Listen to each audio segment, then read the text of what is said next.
Hey, family. Welcome to episode 26 of my enrolled agent career.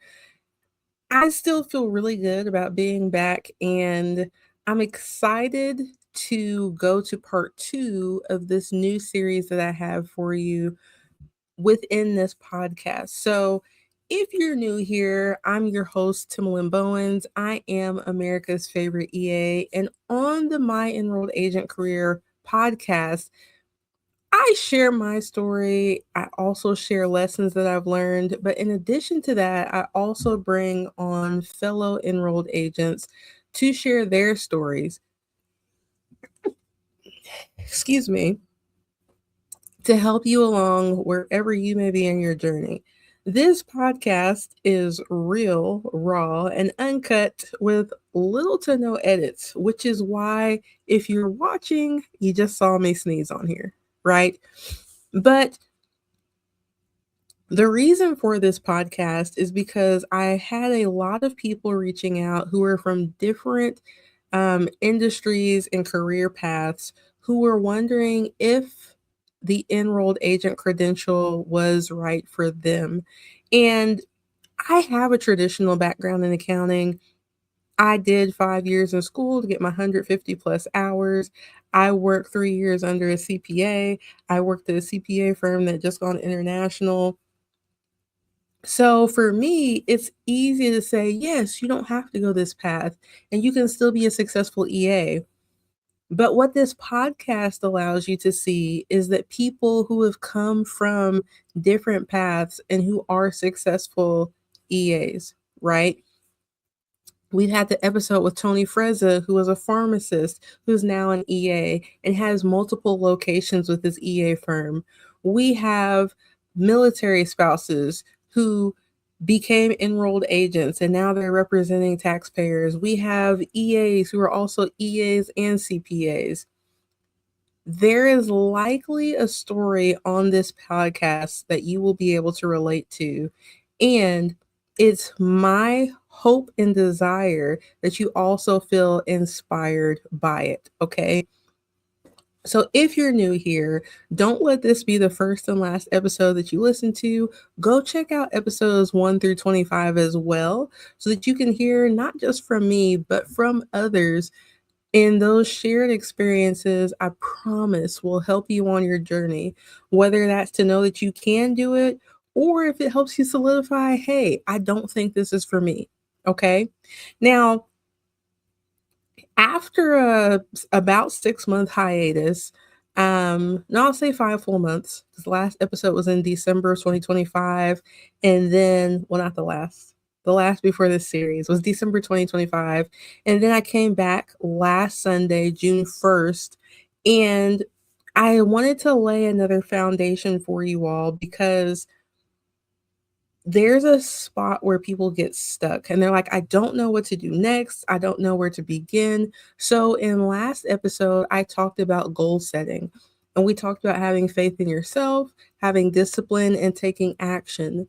Now, this week, I'm going to be talking about time management.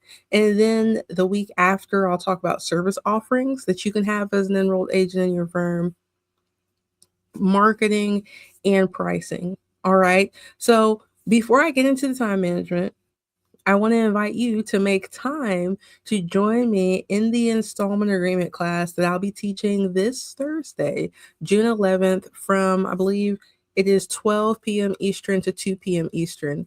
It will be a live class. I'll be walking you through guaranteed installment agreements, streamlined agreements, partial pay installment agreements, tiered installment agreements, direct debit installment agreements.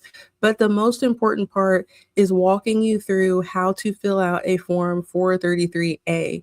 You will need this if your taxpayer cannot pay their debt in full. Okay, so it's very important that you know how to actually fill out that financial documentation. So I'm going to walk you through that in the installment agreement class on this Thursday. And that class is available for $50. Unless you are a member of the paid community, where you'll get that as a part of your membership fee for the month. Or if you are an article subscriber, you get it for 50% off. All right. So now that we've done the housekeeping, I promise you this episode won't be that long. Let's talk about time management. Because what I have found over the past few years, as I give assignments or give challenges to my fellow EAs, aspiring EAs, it is easy for us, even as professionals, to get overwhelmed because we have so much to do. And I want to give you a disclaimer: as your business grows, you will have to evolve and you'll have to adapt to be able to manage the new things that you have on your plate. I have not always been good at time management. And with that being said, there are times where I can feel and see myself slipping back and not sticking to the tools that I have to make sure that I'm managing my time well. All right. So, when looking at time management, you've probably heard this before, but you need to do a brain dump of everything that you need to get done, because without seeing it all in real life on paper, one, you're not being real with yourself about how much you have to get done. Two, it allows you to prioritize what you need to get done. And then number three, you're able to see where you're actually spending your time and to make the determination whether or not your time will best be spent there or not. Let me give you an example. One of the things that I see people fall into this trap with is they'll market, and then when they get the work, they stop marketing. Well, what happens when you do that is when you finish the work, you don't have any more work coming in because they don't have marketing prioritized unless they're filling the dryness in their pipeline. So, something you should always make time for is to market yourself as a brand and as a business. When I'm looking at my schedule, I tell people schedule and budget. Marketing should be no less than 15% of that schedule or that budget. What does that look like? I don't pay for ads or anything of that sort, but I do have somebody that makes graphics for me. I do have somebody that schedules out the podcast and those types of things. So I count that into my marketing budget. When I'm looking at my not gross profit, I'm sorry, gross revenue in my business, I do not want to exceed 15% of that gross revenue for marketing. Okay. Now, because I don't pay a lot for ads and I don't have a lot of different marketing things that I spend money on, for me, I'm looking at my time. How much time do I need to spend with marketing my business? Now, I will say there are times where I go closer to 30%, right? Which I typically justify because I'm not paying anybody for marketing. It's going to cost you either time or money. So if I'm working a 40-hour week, what does that look like at 15%? Well, we know that 10% of 40 is going to be 4, right? So then that 5% is going to be another 2 hours. So 6 hours out of my 40-hour week should be devoted toward marketing. Now here's where mine can get a little sticky. I have America's favorite EA, I have Bowens Tax Solutions. One of the things that's going to help me make sure I'm not commingling my marketing is now I've moved podcasts like this away from the America's favorite EA YouTube channel where I market to taxpayers. I've brought it over here to the Enrolled Agent Hub, right? Where you can find out everything about being an enrolled agent. What that allows me to do is say, okay, I'm not going to work 40 hours a week over here at America's favorite EA. Maybe I'm going to work 20. So if I'm going to spend 20% of my time marketing over here, what does that look like? Right? So that would be 4 hours. If I'm going to stick to my budget, I need to not just, I'm going to work 20 hours a week. I need to make sure I understand what's going on in that 20 hours. And I also need to prioritize and understand when I'm doing what. So excuse me, let's say we have this week for an example. If I'm not working in America's Favorite EA on Wednesday, that'll give me Monday, Tuesday, Thursday, Friday. I'm going to work 5 hours a day, right? In there, 4 of those hours need to be marketing. Now, for me, depending on what I'm working on, if I'm going to do batch recording and all of those things, I could plan to do all of that on one day, right? But it's important that I'm intentional to understand, okay, if I'm going to market for 4 hours this week, maybe I do it Monday and then I do it on Thursday as well. I need to block in my calendar when I'm going to actually be marketing, and I need to block myself from being distracted by anything else. My phone, when I'm in grind mode, is always on do not disturb because I need to have tunnel vision and be focused on what I'm doing. I don't need to have my email open. I don't need to have any communities that I'm a part of open. I need to have the vision for my marketing and business and make sure I'm sticking to that. That could be creating content, that could be scheduling content out for the rest of the week. And I'm being intentional about what I want the message of my marketing to say. Now, I'm not going to spend too much time on that because in 2 episodes, I'm going to talk about marketing, right? But in addition to that, let's say we're still talking America's Favorite EA, and now I have 16 hours left, right? I need to make sure that I'm leaving time in there to do administrative work. So, to make sure that things are working on the back end. If people are trying to cancel and they can't cancel smoothly, I need to make sure that I have time built into the calendar to address those types of issues. If I'm preparing for a class, the class itself isn't marketing, that's a product service that I'm selling, right? Being able to learn with me. But I need to spend time on the actual work, which is creating the class, which is engaging with the members within the community, and make sure that the actual work that they are paying for is getting done, right? So, same thing when we look at the firm. Let's say we're doing a 40-hour week. I have 6 hours for marketing. So, what will that look like? Will that be social media? Will that be a LinkedIn event? Will that be a webinar that I do? Well, if I'm marketing a webinar for the whole week, I have an hour to figure out who I'm marketing this to and where they're at. I have an hour to reach out to them. I have an hour to decide how I'm going to reach out to them, whether it's via video, if it's going to be social media posts, if I'm going to create an event and invite them, if I'm going to reach out to the referral partners, send out emails. I have an hour to figure that out. And then I have 3 hours left to make sure that I'm pushing this, personally inviting people. And it doesn't have to be on the internet. So if you don't have a social media presence, you can do this in real life because real life still works the same way. We just have to make sure that we're intentional in tracking our numbers, right? I keep trying to slip into the marketing. I'm going to save that for later. But I now have my 6 hours set aside as the 15% of my work week that I'm going to spend on making sure my marketing is taken care of. So now I have 25 weeks left, right?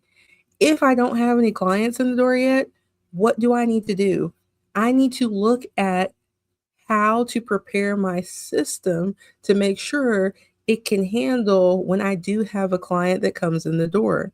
Now, if you don't have clients yet, this is going to take time, but it is still something that you won't be able to make sure is airtight until you get clients to actually run through there. This is when I recommend taking yourself out of your comfort zone and going to where the clients are at, researching about them, finding out what the pain points are. Realize with yourself, why are you the prize? Why are you the person to help them? Make sure that you're strong on that so you can deliver and show up with the confidence that would make them want to work with you in the first place. Okay. Now, for your systems with that 25 hours that we have left, I would probably say I spend maybe 3 hours on my systems a week, right? We need to make sure you have time, like I use with the example for America's Favorite EA, but in your firm, to do admin work, to follow up on emails, to send out emails, to send out invoices. I would say give yourself an hour a day to do each of those things. Now, for me, Ping has helped tremendously because it's pulling from my notes, it's pulling from my FAQs, it already knows my tone and voice. And when somebody sends me something, it's drafting something that actually sounds like me in the response. I have to give a quick once over and then I can just send it, right? That helps me significantly to be able to fit all of that into 1 hour each day. Each day before you leave your workspace, you can plan tomorrow today. Use that last 30 minutes to figure out, okay, what did I not get done? What's priority that needs to get done tomorrow? And make your checklist for the next day. And be realistic when you're making that checklist. What can I really get done tomorrow? What is my time being spent well doing? What can I outsource to somebody else that maybe I'm not good at and maybe I don't necessarily need to be here in the mix? Now, a lot of you all try to dump off marketing, and I hate to break it to you. You do have to do the initial part, or else you're going to be paying somebody else to figure it out, to figure out your branding and messaging. And anybody who's worth their weight in that world is going to cost you a lot of money. So why not go through the steps and figure it out on your own so then you can outsource it and give somebody the steps that they need to get the job done well? All right. I'm talking more of, okay, you know the message that you want to say, maybe you need different graphics. Outsource that. You need to follow up with people, email better. You can outsource that, get in the VA, or you can do something like Ping, which is going to be the $40 a month, which when you take into account that is the note taker, but then just the email assistant, a lot of good VAs that do email that are going to sound like you, sort everything, put it in different filters. One, they're going to take time to get to know you so they can speak like you and respond like you. And you're going to pay them for that time that they spend. But a lot of them cost $40 to $50 an hour, whereas Ping is 40 for the month. And that, as of today, I believe is correct if you are using the promo code Timalyn Bowens and getting that discount, right? But you look at those type of redundant tasks. If you do video, if you do articles, if you do a podcast, you don't have to be in every step of that process. When I record my podcast, I get it done. I get it to the person. Sometimes I do the notes. Sometimes I don't do the notes. It gets uploaded, scheduled, and somebody else pushes the button. I get to just show up and be the talent because I needed to find ways that I could take myself out of the marketing, how I could still fit all of my work into the amount of hours that I wanted to work. Same thing happened with tax season. Same thing has happened with previous tax seasons. I know how to do the work. I had a certain amount of time that I wanted to work in capacity wise. So I said, hey, let me do a money budget. I don't need to be doing the initial tax prep, no tax prep if I can help it. What will it cost me to pay somebody else to get this part done so I can review and get it out and increase my capacity without me working more? Well, that was to actually hire somebody, but I would not have been able to do that if I wasn't honest with myself about all of the work that I needed to get done within a certain time frame. A lot of you want to hire somebody because you feel overwhelmed and you don't know where to start, but you're not being honest with yourself about everything that you need to get done. And you're not being honest with yourself about what you're actually doing because a lot of you are sitting doing busy work and not actually any work at all. But when you write the list out, you have to be honest with yourself. My marketing's not working because I'm not actually marketing. I'm not getting tax returns done because I'm not actually making the time to sit down here and do the input and review the return. I'm not getting done with these tax representation cases because I'm scared and I'm not sitting down to actually get the 2848 uploaded or call the IRS and fax my 2848 over and get the case done today. That is not a I don't have enough time issue. That's a you issue and a time management issue that we have to have figured out. Okay. So the amount of time that you allot for doing the work and the admin stuff is going to vary based on what season we're in and how much work you want to get done. Something that I encourage you to do at the beginning of every week and also at the end of each day is to have a planning session. Now, I would say 1 to 2 hours at the beginning of the week, and we are brain dumping everything that we need to get done for the week, prioritizing that by the day. Like I said, the last 30 minutes of the day, you were saying, hey, this is what I got done. This is what I need to get done tomorrow. Priority.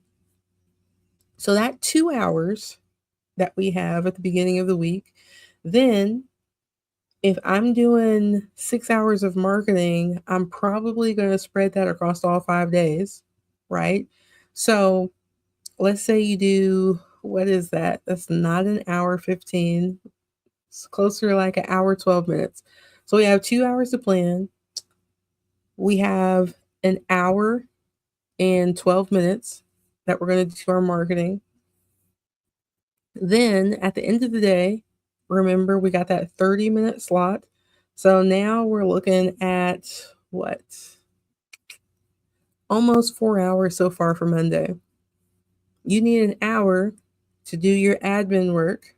So as you're playing, you're not sending emails and invoices during that time. That's an additional time slot because I've had people be like, I'm not getting paid. I'm doing all this work, but they're not taking the time to actually create the invoices, to send the invoices, or they'll send the invoices and they don't follow up on the invoices. So you have your planning at the beginning. At the end of the week, you have your follow-up Friday where you are following up with those prospects that you had meetings with and you haven't heard from. You're following up with those people who you sent invoices to that have not paid them yet. You are following up with those referral partners who said, hey, I got a guy who needs you, but they haven't sent that guy to you yet. Does that make sense? And then where you're going to ebb and flow in the middle part is with getting the work done or where your marketing needs to fall or where your intentional networking meeting is. And then if you're studying for the EA exam, that adds a whole new layer. Now, this episode's gone a little bit longer than I intended. I hope you pulled something from it, right? Just like with the goal setting episode, I'm going to give you some homework because that's who I am. What I'd like for you to do after listening to this is to take the time to sit with pen and a piece of paper, be real with yourself about how many hours you desire to work each week and then how many hours you are working a week right now. Then I want you to be intentional and create time blocks of when I am going to market during the week, when I'm going to do admin work during the week, when I'm going to do the actual work during the week. If you're doing rep work already, when I'm going to call the IRS during the week, and when I'm going to follow up with my prospects, my clients, and anybody else I need to follow up with. All right. I'm committed to helping you along this journey, but I need you to be committed to yourself as well. So if you're listening on Spotify or listening on YouTube, drop it down in the comments and let me know what you're committing to as your schedule. Maybe you're a little shy to do it there. If that's the case, you can join the free community, How to Start an EA Firm, that is on the website, www.americasfavoriteea.com. You can drop it down in the community because we're all on the same path to becoming the best enrolled agents ever, right? So you'll be amongst family. Don't be shy. If you want to join that community and also collaborate with other EAs and get more regular homework from me, then go ahead and join that community now. I can't wait to see what your proposed schedule is. All right. I will see you all next Sunday as we talk about service offerings that you can have in your enrolled agent firm. But remember, if you don't have a very clear goal set and if you don't have your time managed well, you are not going to be able to offer more service offerings or have time to even work through the workflow of a service offering until you get those two things down. So make sure you do the homework from this week and the homework for last week before you take the time to listen to enrolled agent service offerings. All right. You all have a wonderful Sunday evening. I'll see you in next episode.